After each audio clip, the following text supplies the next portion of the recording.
بسم اللہ الرحمن الرحیم۔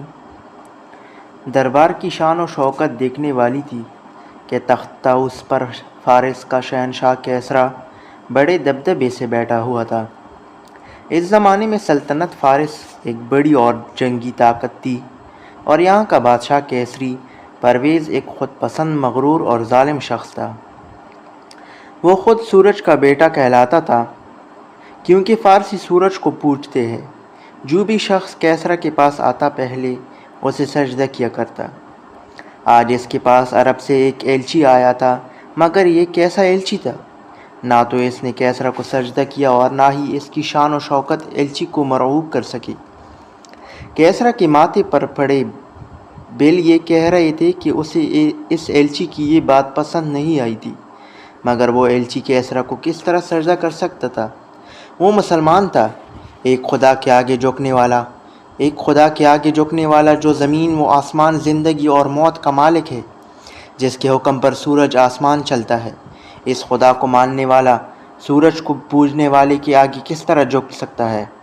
یہ مسلمان ایلچی خدا کی رسول حضرت محمد صلی اللہ علیہ وآلہ وسلم کا پیغام لے کر آیا تھا، اور وہ پیغام اب کیسرا پرویز کے ہاتھ میں تھا۔ کیسرا نے پیغام پڑھا، اس کے چہرے پر پہلی حیرت کی اور پھر قہر و غضب کی آثار نمودار ہوئے۔ اس سے سر سے پاؤں تک ایلچی رسول حضرت عبداللہ بن قذافہ رضی اللہ تعالیٰ عنہ کو دیکھا، پھر اس کی ہونٹوں پر حقارت بری مسکراہٹ پھیلتی چلی گئی۔ وہ قہقہا لگا کر اپنی دربانوں سے مخاطب ہوا، پتہ ہے عرب کی بدو محمد صلی اللہ علیہ وسلم نعوذ باللہ نے مجھے شہنشاہ فارس کو کیا پیغام بھیجا ہے؟ وہ کہتا ہے کہ وہ جو دین اسلام لایا ہے میں اسے قبول کر لوں، ایک خدا کی عبادت کر لوں۔ درباری بھی کہکہے لگانے لگے۔ کیسرا پرویز نے اپنے ہاتھ میں پکڑے حضور اکرم صلی اللہ علیہ وسلم کی پیغام کو پاڑ کر چھوٹے چھوٹے ٹکڑوں میں تبدیل کیا، اور ٹکڑے ہتھیلے پر رکھ کر ایک زوردار پھونک سے ہوا میں اڑ دیے۔ چھوٹے چھوٹے ٹکڑے ہوا میں تیرتے فرش پر گرنے لگے۔ کیسرا نے حضرت عبداللہ بن قذافہ رضی اللہ تعالیٰ عنہ کی طرف دیکھا اور بڑے غرور بھرے لہجے میں بولا، تمہیں اپنے پیغام کا جواب مل گیا ہے، تم جا سکتے ہو۔ ایلچی رسول حضرت عبداللہ بن قذافہ رضی اللہ تعالیٰ عنہ واپس مدینے آ گئے اور حضور اکرم صلی اللہ علیہ وسلم کو بتایا کہ کس طرح غرور کے ساتھ کیسرا پرویز نے اس کے پیغام کے ٹکڑے ٹکڑے کر دیے تھے۔ حضور اکرم صلی اللہ علیہ وسلم نے ساری بات سن کر فرمایا، کیسرا کی سلطنت بھی اسی طرح ٹکڑے ٹکڑے ہو کر بکھر جائے گی۔ یہ واقعہ سن 87 کا ہے۔ کیسرا پرویز کو تو حضور اکرم صلی اللہ علیہ وسلم کا نامہ مبارک ٹکڑے ٹکڑے کرنے کی یہ سزا ملی تھی کہ وہ اپنے بیٹے کے ہاتھوں قتل ہوا۔ اس کے بیٹے شیرویہ نے اسے قتل کر کے تخت پر قبضہ کر لیا تھا، اور حضور اکرم صلی اللہ علیہ وسلم کی پیش گوئی کہ فارس کی حکومت بھی ٹکڑے ٹکڑے ہو جائے گی۔ حضرت عمر فاروق رضی اللہ تعالیٰ عنہ کو دور خلافت میں پوری ہوئی۔ آئے ہم آپ کو سارا حال سناتے ہیں کہ آپ کو پتہ چلے کہ اسلام کی شیردل مجاہد جب اللہ کی راہ میں سروں پر کفن باندھ کر نکلے تو انہوں نے کیسے کیسے مغروروں کے غرور توڑ دیے، کیسے کیسے شاندار درباروں میں جہاں شہنشاہ خدا بن کر بیٹھے تھے اللہ اکبر کے نعرے لگائے۔ اس سے پہلے کہانی اللہ کی تلوار میں آپ پڑھ چکے ہیں کہ آتش پرست فارسیوں کے ساتھ پہلی جنگ حضرت خالد بن ولید رضی اللہ تعالیٰ عنہ نے لڑی اور اس کے سردار ہرمز کو ہلاک کر دیا تھا اور عراق فتح کر لیا تھا جو فارس کا حصہ تھا۔ اس وقت حضرت ابوبکر صدیق رضی اللہ تعالیٰ عنہ کے خلیفہ تھے۔ بعد میں انہوں نے حضرت خالد بن ولید رضی اللہ تعالیٰ عنہ کو شام کی محاذ پر بھیج دیا تھا۔ جب حضرت عمر فاروق رضی اللہ تعالیٰ عنہ خلیفہ بنے تو آپ نے مدینے سے ایک لشکر حضرت ابو عبید بن مسعود کی قیادت میں فارس کی طرف بھیجا۔ حضرت ابو عبید رضی اللہ تعالیٰ عنہ کی فارسی فوج کے ساتھ کئی مقابلے ہوئے جن میں مسلمانوں نے فتح پائی۔ ایک معرکے میں حضرت ابو عبید رضی اللہ تعالیٰ عنہ بے مثال شجاعت سے لڑتے ہوئے شہید ہو گئے تو مسنی بن حارثہ رضی اللہ تعالیٰ عنہ لشکر اسلام کی سالار بنے، اور انہوں نے امیر المؤمنین حضرت عمر فاروق رضی اللہ تعالیٰ عنہ کو ایک خط لکھ کر کمک مدد مانگی تو حضرت عمر فاروق رضی اللہ تعالیٰ عنہ نے حضرت سعد بن ابی وقاص کو سپہ سالار بنا کر ایک فوج بھیجی۔ حضرت سعد بن وقاص رضی اللہ تعالیٰ عنہ نوجوانوں میں سب سے پہلے اسلام قبول کرنے والے تھے۔ قبول اسلام کے وقت ان کی عمر 71 برس تھی۔ آپ کو مجاہد اول بھی کہا تھا کیونکہ اسلام کے لیے مسلمانوں کی طرف سے پہلا تیر انہوں نے ہی چلایا تھا۔ حضرت سعد بن وقاص رضی اللہ تعالیٰ عنہ جب محاذ جنگ پر پہنچے تو حضرت مسنی بن حارثہ رضی اللہ تعالیٰ عنہ بھی شہید ہو چکے تھے۔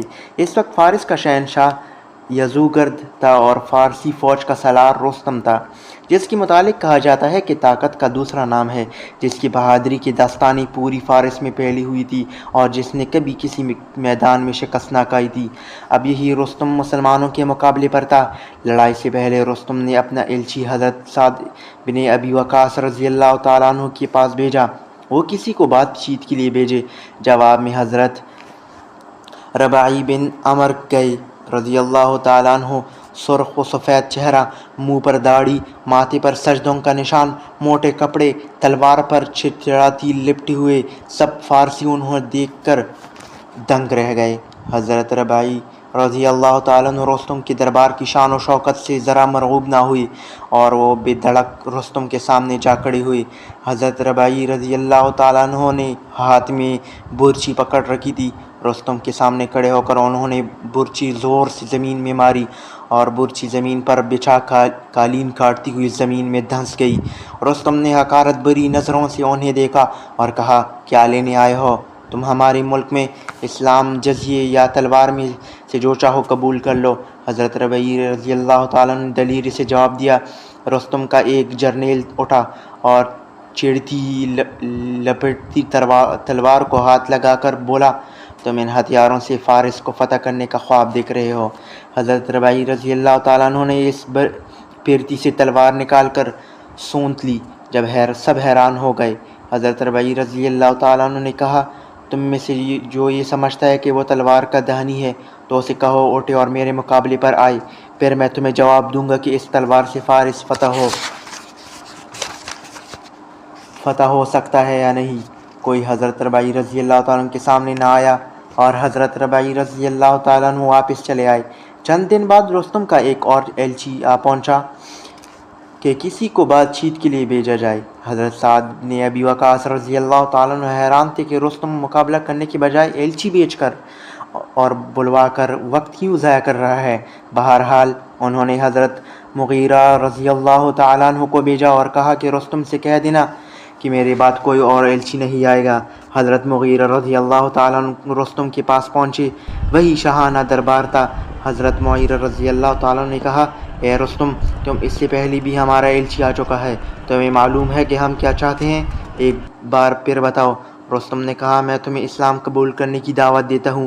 اللہ تعالیٰ ہی عبادت کی لائق ہے اور تم جس سورج کی پوجا کرتے ہو وہ اللہ ہی کا بنایا ہوا ہے اور اس کے حکم کا پابند ہے، مگر ہم تمہارا دین قبول کرنے سے انکار کر چکے ہیں۔